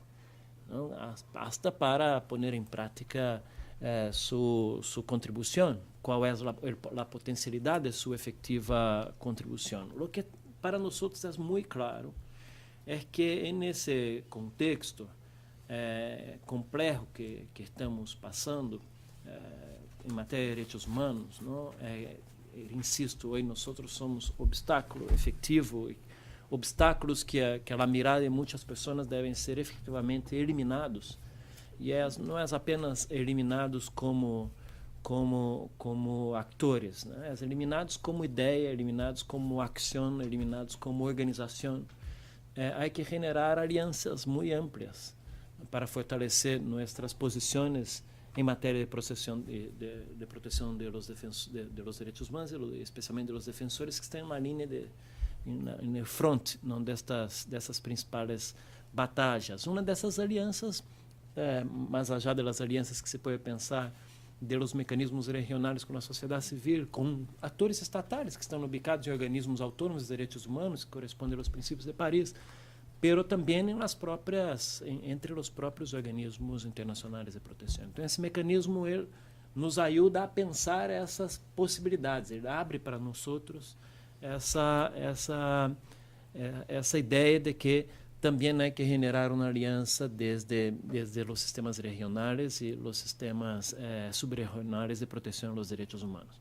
Então, queria compartilhar com vocês muito mais com a expectativa de também receber sugerências que podem nos ajudar a desenhar o formato final do funcionamento desse mecanismo e identificar as situações a las quais uma complementaridade do sistema interamericano e do sistema universal seria uma resposta mais estratégica para situações concretas que enfrentamos em nosso dia a dia. Gracias. Bueno, muchas gracias a todos los panelistas. Quisiera abrir el espacio para diálogo. Creo que vamos a tomar como 3 preguntas a la vez, si por favor se puede identificar para que los panelistas sepan con quién están hablando. Entonces, siga. Gracias. Natalia Gómez, con la Asociación Ambiente y Sociedad de Colombia. Yo fui una de las representantes del público en el proceso de negociación del Acuerdo de Escazú. Entonces, primero que todo, quería darle un agradecimiento a las organizaciones que están haciendo este panel, que convocaron, porque es muy importante que demos a conocer el acuerdo que se aprobó y esos siguientes pasos. Y quería de pronto resaltar algunos puntos en general sobre el acuerdo que me parecen importantes y creo que responden mucho a los temas de los que se habló hoy. Primero, pues quería agradecer al gobierno de Costa Rica por su liderazgo y al gobierno de Chile también, y sobre todo por el reconocimiento que hizo a la participación de la sociedad civil, que creo que este es uno de los puntos bien importantes de este acuerdo y de este proceso, y es que hubieron unas modalidades inéditas de participación de la sociedad civil que permitieron que tuviéramos un representante en la mesa. Y creo que eso contribuyó a la transparencia, contribuyó a tener unos buenos estándares, que obviamente no logramos todo lo que queríamos, pero que creemos que se avanzó mucho. Y además que son modalidades inéditas que creemos que se deben implementar en futuras negociaciones internacionales. Sobre el acuerdo, yo quería, recoger unos puntos que creo que son importantes. Es que, primero, que el acuerdo avanza al crear un cuarto pilar para la democracia ambiental. Como se mencionó, el acuerdo se inspira en el Convenio de Aarhus de Europa, que tiene estos 3 pilares de información, participación y justicia, pero este acuerdo de nosotros avanza al planear un cuarto pilar, que es la protección de defensores, y que responde a esa situación que ustedes muy bien han mostrado ese día, y es que nuestra región es la región más violenta del mundo, más violenta del mundo, y donde más ataques a defensores hay. Pero que al mismo tiempo el acuerdo plantea una dependencia de los derechos, y es que muchas veces los ataques a los defensores ocurren porque en primer lugar nunca pudieron acceder a la información sobre el proyecto, en segundo lugar no hubo una oportunidad de participación, como lo mencionaba Isabel en el caso de Hidroituango, fueron completamente silenciados, y eso lleva a unas situaciones de violencia que terminan con asesinatos. En tercer lugar, pues reconocer obviamente la importancia de ese régimen de protección de los defensores ambientales, que se estructura, creo, en 3 etapas muy importantes. Primero, reconocer que deben tener un entorno seguro, que el Estado debe garantizar. Segundo, que se deben reconocer y promover los derechos de los defensores. Y tercero, que los Estados deben tener medidas para prevenir, para investigar y para sancionar cuando ya ocurrieran los atentados. Y además el acuerdo hace algo muy importante, y es que reconoce un rol, le da un papel, le da una cara a los defensores, y no exige que esas organizaciones tengan una representación jurídica, que fue algo que algunos países estaban demandando durante la negociación, y que creo que es una ganancia, porque tenemos países dentro de nuestra región que han cerrado organizaciones o que ponen requisitos muy difíciles para que las organizaciones sean reconocidas, y eso obviamente no permitiría que las organizaciones ejercieran su labor. Y bueno, creo que es también muy importante que el acuerdo crea una institucionalidad, porque el acuerdo parte de que estos derechos ya están reconocidos. Los derechos los reconoce la Convención Americana, hay estándares internacionales, los estándares de Bali, pero lo que tenemos acá es que hay derechos reconocidos que no se implementan, y que creo que también fue lo que se habló mucho en este panel. Tenemos un gap en la implementación muy grande en todo nuestro continente, y lo que busca este acuerdo no es solo reconocer derechos, sino implementar de una manera efectiva. Entonces, para eso creo que es muy importante la institucionalidad que se crea, un comité de aplicación al seguimiento y a la implementación, un fondo, una secretaría técnica a cargo de CEPAL, un fondo para tener recursos para implementar el acuerdo. Y bueno, y los próximos pasos, que creo que es algo en lo que tenemos que, digamos, unirnos como sociedad civil en Latinoamérica, de la firma y la ratificación, porque sabemos que la firma, como lo dijo la representante del gobierno de Costa Rica, se abre el 27 de septiembre en Naciones Unidas, y hasta que hayan 11 países que hayan firmado y ratificado, no va a empezar la implementación. Entonces creo que esa es una nueva tarea y es una nueva etapa dentro de este acuerdo.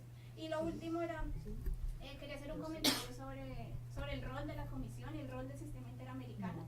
Creo que este acuerdo crea muchas oportunidades para la cooperación y creo que viendo el ejemplo de lo que ha sido el convenio de Aarhus en Europa, nos puede dar ideas de cómo puede ser esa cooperación.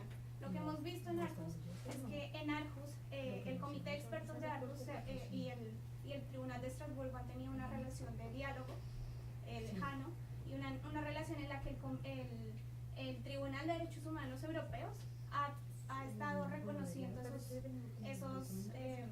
esa interpretación que hace el Comité de Expertos de Aarhus del acuerdo para alimentar sus decisiones judiciales, para argumentarlas, porque este es un órgano de expertos que específicamente se van a dedicar a interpretar el acuerdo, a decir si el país está cumpliendo o no. Entonces todo ese conocimiento especializado ha sido utilizado por el Tribunal Europeo para sus sentencias, y al mismo tiempo el comité ha implementado sus estándares que tiene el Sistema Europeo de Derechos Humanos para alimentar sus mismas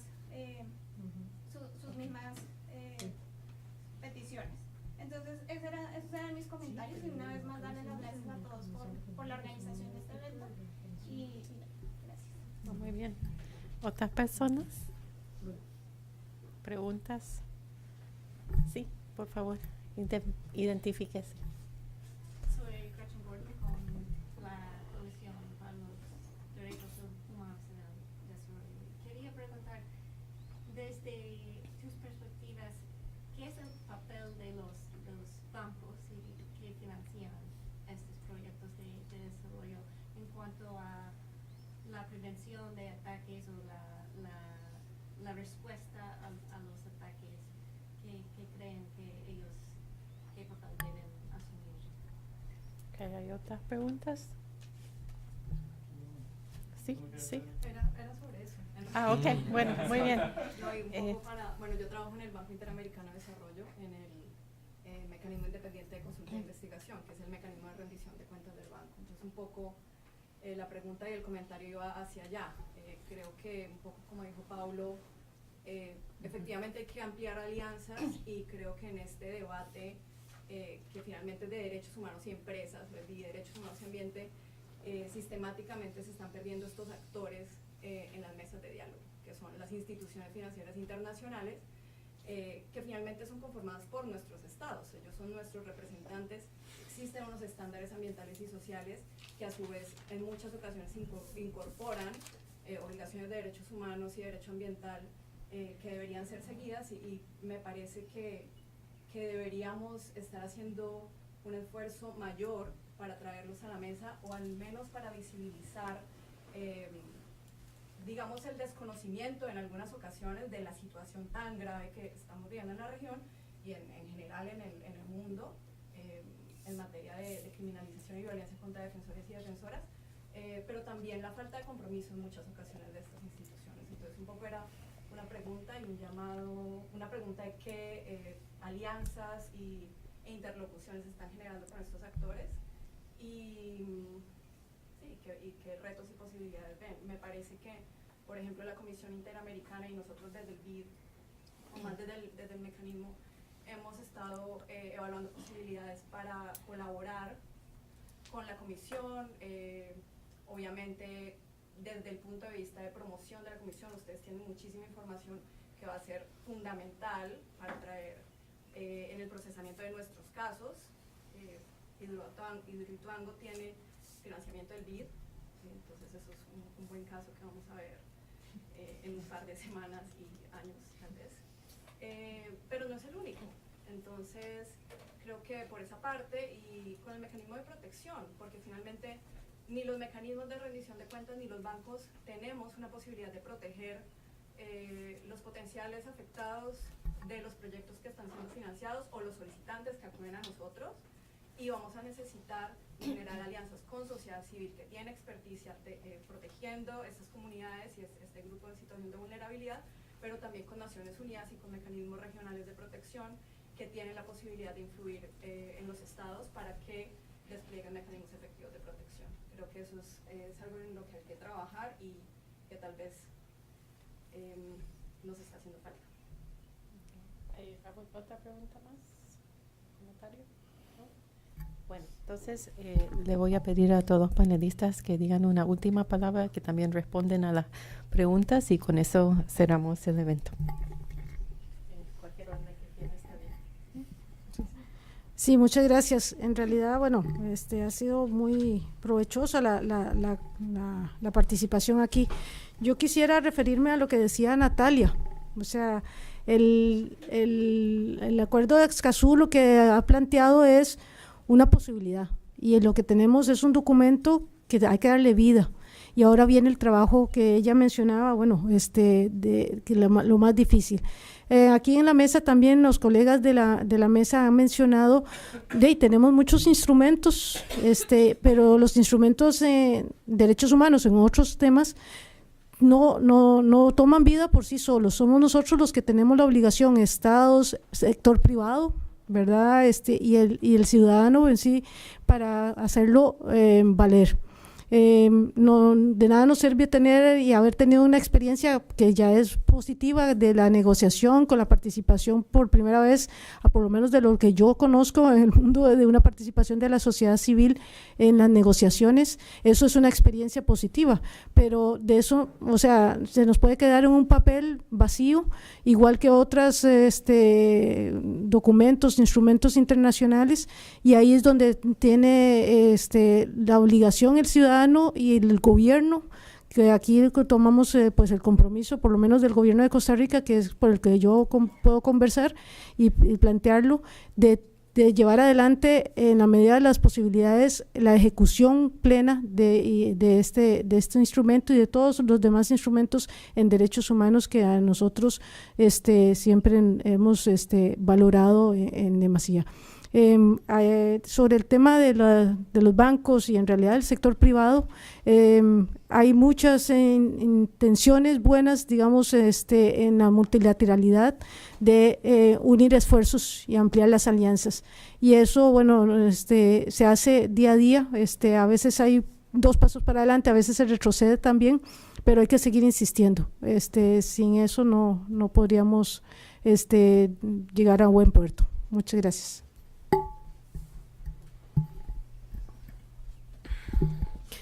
Bueno, yo me quedé pensando si sin plata podría hacer estos proyectos.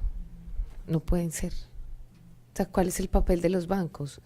El papel de los bancos es que, y el papel, pues la mejor manera de protegernos es que se vayan y nos dejen tranquilos, porque no puede haber otra, o es lo que la mayoría de las comunidades sentimos. Hoy lo que estamos pidiendo es que si quieren proteger a la comunidad, a más de 200.000 personas que habitan en mi territorio, tienen que desmantelar la represa. Y eso es otra idea. Por eso la disputa es por las ideas.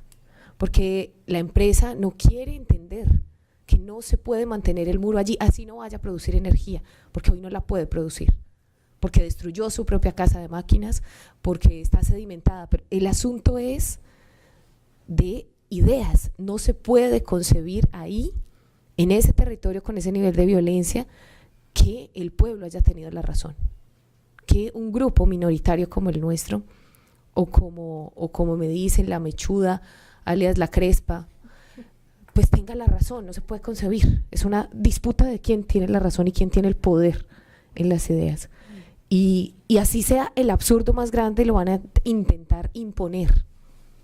Así pueda matar a miles de personas, porque es una disputa más por las ideas. Entonces, yo creería que si hay información ambiental, si nosotros sabemos esa realidad, si se reconoce el saber ancestral para entender la lógica del acuerdo, si hay participación de todos y muchos decimos que no, y si hay justicia ambiental, pues los proyectos no van. Sencillamente no van. no pueden ir. Y si se intenta proteger a los defensores, pues tienen que proteger nuestro territorio. Entonces casi que yo creo que hay que ponerlo con toda claridad, o son ellos o somos nosotros, porque no podemos coexistir. Si se destruye el territorio no hay posibilidades. Y lo otro que tiene que tener en asuntos ambientales la claridad es que nos queda muy poco tiempo. O sea, es que las posibilidades de existencia humana en el planeta son mínimas.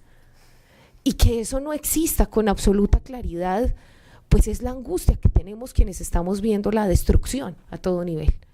Porque es que el aire no tiene fronteras. No tiene fronteras la cantidad de gas metano que están generando allá en mi territorio y que no pueden ponerle un muro como lo ponen en México, porque no funciona así. El agua no funciona así, es un mismo ciclo del agua. Y en esos términos somos todos ciudadanos del mundo. Entonces, en términos ambientales, el problema es de la escala, del tiempo y de que como especie humana estamos a punto de desaparecer. Sobrevivirán otras especies, pero esta depende de unas condiciones básicas, y de eso hablamos los defensores ambientales, y por eso somos tan incómodos y por eso estorbamos tanto, porque pues no les gusta que estemos diciendo pues como que no, y definitivamente el asunto básico para que esto siga tan mal como va es la tergiversación de la realidad. O sea, hay un problema grandísimo de querer ocultar, tapar. No es esto, es la naturaleza la que hizo que se derrumbara. No fue una decisión empresarial, no fue una decisión por la plata. Tergiversar la realidad todo el tiempo.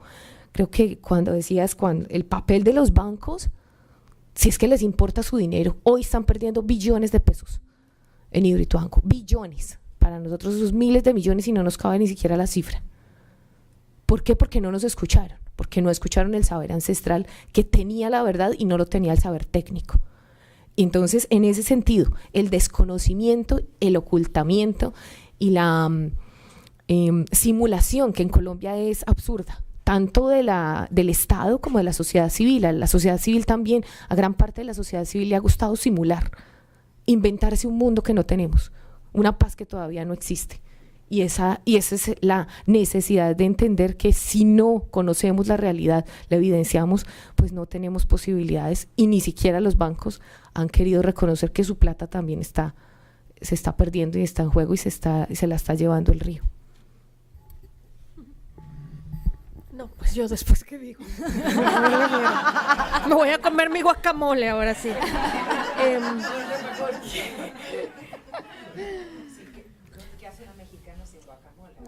O sea, yo sí reclamo mi derecho al guacamole. Paren de comer palta ustedes. Bueno, los bancos. O sea, yo no puedo hablar de alianzas. No es posible. Lo vimos con el caso de Berta Cáceres. Los bancos, los financiadores, FMO y FIN, eran instituciones financieras que conocían de la perversión del contexto de este proyecto de muerte que estaban financiando.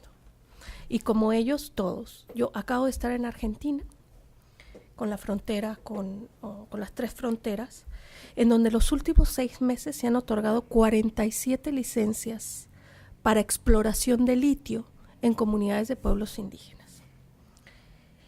47 licencias y además a una gama de diferentes empresas multinacionales de diferentes tintes ahí, porque ahí sí no existe la ideología, desde los chinos, holandeses, franceses, canadienses, rusos. Bueno, ahí hay una diversidad realmente asombrosa viniendo de un gobierno de derecha. Pero lo más grave es que todas esas licencias que ahora ya empiezan a explorar la posibilidad de extracción de litio en comunidades de pueblos indígenas en las Salinas Grandes, que históricamente han vivido de la producción de sal, una producción ancestral que cuida el agua, el territorio, y que además el litio, para su mala suerte, está mezclado con la sal, que además van a empezar a negarle su subsistencia misma, su existencia, ¿verdad? Esas 46 licencias están financiadas por bancos internacionales. Es decir, ni siquiera las multinacionales tienen que invertirse su propia plata. Invierten la plata de nosotros, porque todos estos bancos, sobre todo instituciones estatales, pues utilizan el dinero de su propia ciudadanía, ¿no? Como en el caso de FMO y FIN. Entonces, hablar de alianza es muy difícil. Yo diría hablar de rendición de cuentas, de judicialización, de responsabilidad compartida frente a estas gravísimas violaciones y abusos a los derechos humanos. Así es que claro que siempre son los actores más invisibles en esta cadena de abusos, ¿verdad? Porque está el Estado, luego está la empresa o las empresas estatales, pero claro, el dinero llega por algún lado y el dinero es también de la ciudadanía y del pueblo que sin saber termina financiando estos proyectos llenos de sangre. Eso sería lo único que yo añadiría. Bueno, no queda mucho más para decir. Por supuesto. Por supuesto que los bancos claramente son un actor, digamos, de todos los visibles, el más invisibilizado, por supuesto, pero yo coincido que yo creo que esa respuesta no la tendríamos que dar nosotros, ¿no? Esa respuesta la tienen que dar o que les pregunten a las comunidades qué es lo que, digamos, cuál es el rol y el papel de los bancos, ¿no? Cuando nosotros vamos a las comunidades y documentamos los casos y hablamos con la gente te dice, pero es que ni los bancos, que es que nosotros ni siquiera tenemos cuenta, o sea, las comunidades indígenas te dicen eso, nosotros no nos importa eso porque nosotros no nos queremos estar en esa lógica. Entonces, en ese sentido, pues partimos de que no entendemos ni siquiera los contextos y las cosmovisiones y la cultura de las comunidades indígenas. Entonces, ¿cómo se van a sentar en la mesa o cómo van a estar con alguien sentado para hablar si el proyecto va o no va? Porque justamente aquí se trata aquí hay una cuestión de poder. ¿Quién tiene el poder? Y el poder lo tienen los bancos porque tienen la plata, ¿no? Ese desconocimiento de la cultura y de la cosmovisión de las comunidades. Entonces es sumamente difícil porque la respuesta yo creo que la tienen que dar las comunidades afectadas. Insistimos que muchas de las comunidades, por ejemplo, ahora con el tema de muchos de los bancos, ahora la inversión china en América Latina es enorme. Nosotros desde ERI hemos venido monitoreando un poco la situación de la inversión china en América Latina y en el sudeste asiático y es enorme, es grave, es preocupante. Y hay uno de los factores claves, inclusive para esto, de cómo sentarse a negociar o cómo sentarnos y generar estrategias, si es que hay una cuestión cultural y del idioma básico que es difícil. Entonces muchas comunidades dicen, no, porque si vienen los gringos o si vienen otras comunidades, pues por lo menos nos podemos entender, pero es que si vienen los chinos ni siquiera hay una posibilidad porque no nos entendemos, ni desde lo cultural. Entonces yo creo que ahí es supremamente complicado porque las comunidades dicen, vienen los chinos ni nos hablan, o sea, entonces no podríamos hablar de una mesa o de sentarnos una posibilidad mínima de diálogo. Y además porque lo que ya también se mencionó y es la forma estratégica en que muchas empresas, y me imagino que sería similar con los bancos porque hablamos de que se trata de quién tiene el poder, y es la forma en que manejan las cosas. Hablaban del litigio, mencionó Erika el tema del caso de Máxima, que nosotros desde ERI litigamos el caso acá en Estados Unidos contra la Newmont. Y muchos funcionarios de Newmont en Perú han llamado muchas veces a Máxima y a su familia a decir, y ellos y lo dicen públicamente, los hemos llamado a que nos sentemos a negociar. Pero, digamos, la balanza de ese negocio es un poco desbalanceado, ¿no? Porque tienen, no solamente Newmont, Yanacocha tiene un convenio con la policía del que hablaba hace un rato, sino porque además las denuncias que hay contra Máxima, porque la fuerza pública contra Máxima, entonces, ¿cómo nos vamos a sentar a negociar? ¿Cuáles son los términos de esa negociación? Y donde claramente lo que está haciendo Newmont es no solamente avanzando en el litigio, sino no solamente el discurso que tiene no se sale de Perú, sino que está expandiéndose en Latinoamérica, ¿no? Entonces, no es que realmente estamos hablando de un contrapoder, de un poder ahí que efectivamente es muy difícil sentarnos a negociar. Entonces, yo sí creo que lo que tenemos que hacer desde las organizaciones es pensar cuáles son la rendición de cuentas, cómo los hacemos justamente cumplir con sus obligaciones. Los estados tienen la obligación de proteger a las comunidades, a los defensores, a las poblaciones afectadas con los proyectos. Entonces son los estados los que deberían, cuando un banco o cuando una empresa viene a hacer, es la rendición de cuentas. Entonces yo creo que ahí debería ser un diálogo diferente. Gracias. Voy a empezar hablando lo mismo, ¿no? No hay que decir, pero después. Vou ser bem sincero, esse tema da articulação entre instituições financeiras e direitos humanos, eu tenho sentimentos bem ambíguos, assim, bem desencontrados, ou encontrados. Por quê? Porque, de uma mão, nós sabemos que aí está o poder real. E se efetivamente nós nos movemos a tentar estabelecer canais de diálogo, se pode generar capacidades de prevenção, de se evitar determinadas situações, sem ingenuidades também. Não? Sabemos que os interesses são muito mais fortes ou talvez essas concessões estarão sempre ubicadas dentro de uma lógica de interesse que não vai deixar não vai impedir a consecução de las ações, empreendimentos ou grandes obras que eles financiarão e querem ganhar recursos sobre isso. Também a ideia de que eles também têm responsabilidade nesse processo e que nós devemos exigir essas responsabilidades de maneira pública e escancarar essa contradição, não? Como uma maneira também estratégica de atuação dos defensores de direitos humanos no constrangimento sobre os efeitos que se generam, os impactos que se tem e o tipo de responsabilidade que também se tem que generar desde aí. Vou dar um exemplo concreto, assim. As instituições financeiras têm um encontro de quase três vezes ao ano em um grupo que se chama Grupo de Ação Financeira Internacional, o GAFI. O GAFI nada mais é que uma reunião empurrada desde a OCDE, não? E eles aplicam um questionário de 40 perguntas para todos os estados todos os anos. Vão atualizando esse mesmo questionário todos os anos. É como se fosse uma evaluação periódica universal do sistema ONU.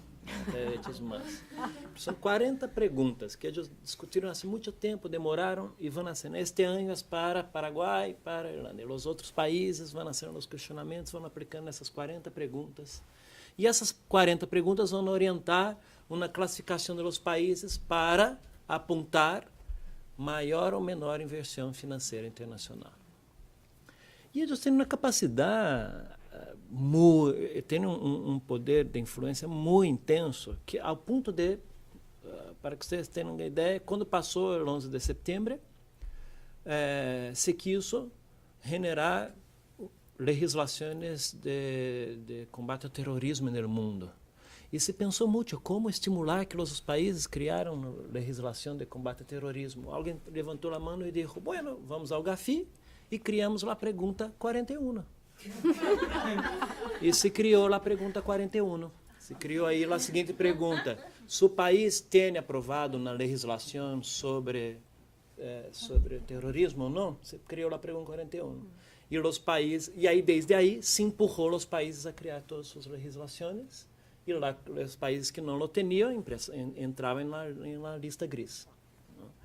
E hasta que, a cada questionário e avaliação, foi forçando todos os países a atender. Então, é um mecanismo que existe no mundo real e que muitas vezes eu me questiono hasta que ponto nós, no mundo dos direitos humanos, desses dois mundos que não se encontram, não perdemos a oportunidade de tentar explorar algumas possibilidades desde aí também. Não, no encontro de dois mundos. Eu estou falando de maneira bem, sem pensar muito acá com vocês, porque eu falo que me genera sentimentos muito ambíguos. Uau! Bueno. Pero é só para demonstrar isso. De alguma maneira, mi voluntar era simplificar a resposta. Disse, bueno, o BID poderia financiar o mecanismo conjunto com a ONU, né, de proteção, e essa já seria uma boa ideia. Claro que hable a título personal. También estás en el Twitter Live.